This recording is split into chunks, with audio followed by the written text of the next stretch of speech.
नमस्कार. असं कधी झालंय का आपल्यासोबत की वाटलं चला काहीतरी हेल्दी खाऊया, पोटाला बरं वाटेल, आणि म्हणून आपण एखादा फळ उचललं, पण झालं उलटंच. आराम मिळण्याऐवजी त्रास अजून वाढला. ऐकायला थोडं विचित्र वाटतं नाही का, की आरोग्यदायी गोष्टच त्रास कशी देऊ शकते. पण हो, असं होतं.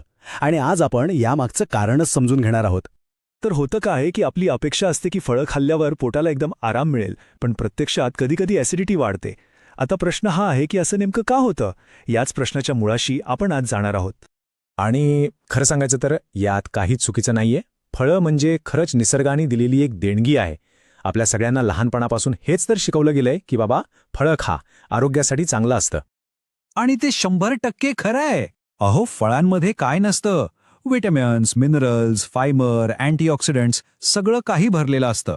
यातूनच तर आपल्या शरीराला नैसर्गिक ऊर्जा मिळते आणि आपली इम्युनिटी म्हणजे रोगप्रतिकारशक्ती मजबूत होते.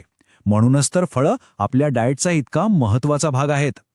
पण मग इथेच खरा प्रश्न येतो. जर फळं इतकी चांगली, इतकी गुणकारी आहेत, तर मग तीच फळं कधीकधी छातीत जळजळ, गॅस, पोट फुगण्याचं कारण का बनतात? हा जो विरोधाभास आहे ना, याच्यामागे नक्की काय दडलंय? चला मग या जळजळीमागचं सायन्स समजून घेऊया. कारण हा जो गोंधळात टाकणारा अनुभव आहे ना, त्याच्यामागे एक अगदी साधं शास्त्रीय कारण आहे.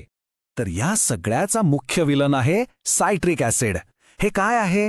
तर हे एक नैसर्गिक ॲसिड आहे जे खास करून लिंबूवर्गीय फळांमध्ये सापडतं. आता होतं काय, जेव्हा आपण हे जास्त प्रमाणात खातो तेव्हा ते आपल्या पोटातल्या ॲसिडचं प्रोडक्शन वाढवतं. आणि मग काय, छातीत जळजळ, गॅस यांसारख्या समस्या सुरू होतात. ठीक आहे, तर आता आपण अशाच काही फळांवर नजर टाकूया ज्यांच्या बाबतीत थोडं सावध राहिलेलं कधीही चांगलं. खास करून जर आपलं पोट आधीच थोडं सेन्सिटिव्ह असेल तर. आपल्या लिस्टमधलं पहिलं फळ, आणि हे ऐकून कदाचित आश्चर्य वाटेल, ते आहे संत्र. हो, बरोबर ऐकलत. आपण ज्याला व्हिटॅमिन सीचा खजिना मानतो ते संत्र त्रासदायक कसं काय ठरू शकतं? नाही, संत्र व्हिटॅमिन सीचा उत्तम स्रोत आहे, यात काहीच वाद नाही. पण प्रॉब्लेम हा आहे की त्यात सायट्रिक ॲसिडचं प्रमाणही खूप जास्त असतं, आणि हेच ॲसिड रिफ्लक्स आणि छातीतल्या जळजळीला आमंत्रण देतं. म्हणून जर पोटाच्या समस्या असतील तर संत्री खाण्यावर थोडं नियंत्रण ठेवणं शहाणपणाचं ठरतं. बरं, आता पुढचा फळ बघूया, लिंबू. अरे बापरे, लिंबू तर कितीतरी जण सकाळी सकाळी कोमट पाण्यात पिळून पितात, एक हेल्दी ड्रिंक म्हणून. पण इथेच एक गोष्ट लक्षात ठेवायला पाहिजे. लिंबामुळे आपल्या पोटातलं गॅस्ट्रिक ॲसिड वाढू शकतं, खास करून जर ते रिकाम्या पोटी घेतलं तर. त्यामुळे त्याचं सेवन हे प्रमाणातच केलेलं बरं. ओके, आपल्या लिस्टवरचं तिसरं फळ आहे अननस, म्हणजेच पायनॅपल. आपल्याला त्याची ती खास ट्रॉपिकल चव आणि त्यातल्या डायजेस्टिव्ह एन्झाईम्ससाठी ते खूप आवडतं. पण प्रॉब्लेम इथेच आहे. अननस हे ॲसिडिक असतं आणि थोडंसं तिखटही. त्यामुळे ज्यांचं पोट किंवा आतडी संवेदनशील आहेत त्यांना त्याचा त्रास होऊ शकतो. म्हणूनच जर आतड्यांशी संबंधित काही समस्या असतील तर डॉक्टर अननस टाळायला सांगतात.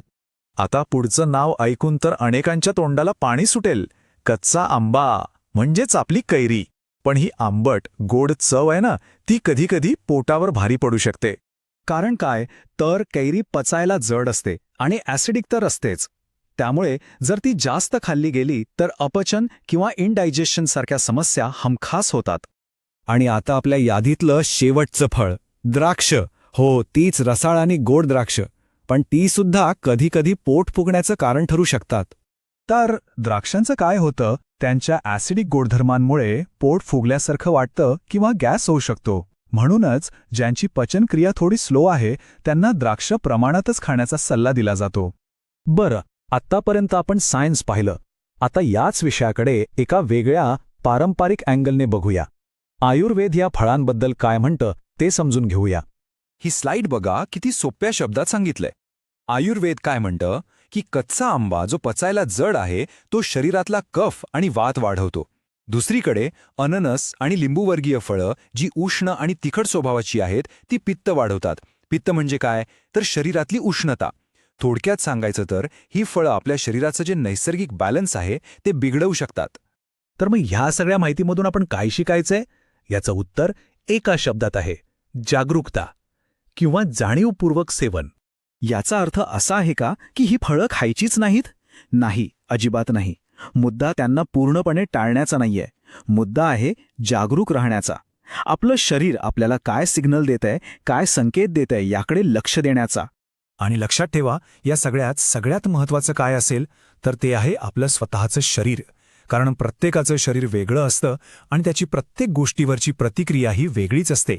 म्हणूनच या सगळ्या चर्चेच्या शेवटी एकच प्रश्न उडतो, जो सर्वात महत्त्वाचा आहे. थोडं थांबा, स्वतःच्या शरीराचं ऐका आणि त्याला समजून घ्या. तुमचं शरीर तुम्हाला काय सांगत आहे? कारण आपल्या शरीरापेक्षा मोठा आणि चांगला सल्लागार दुसरा कोणीही असू शकत नाही.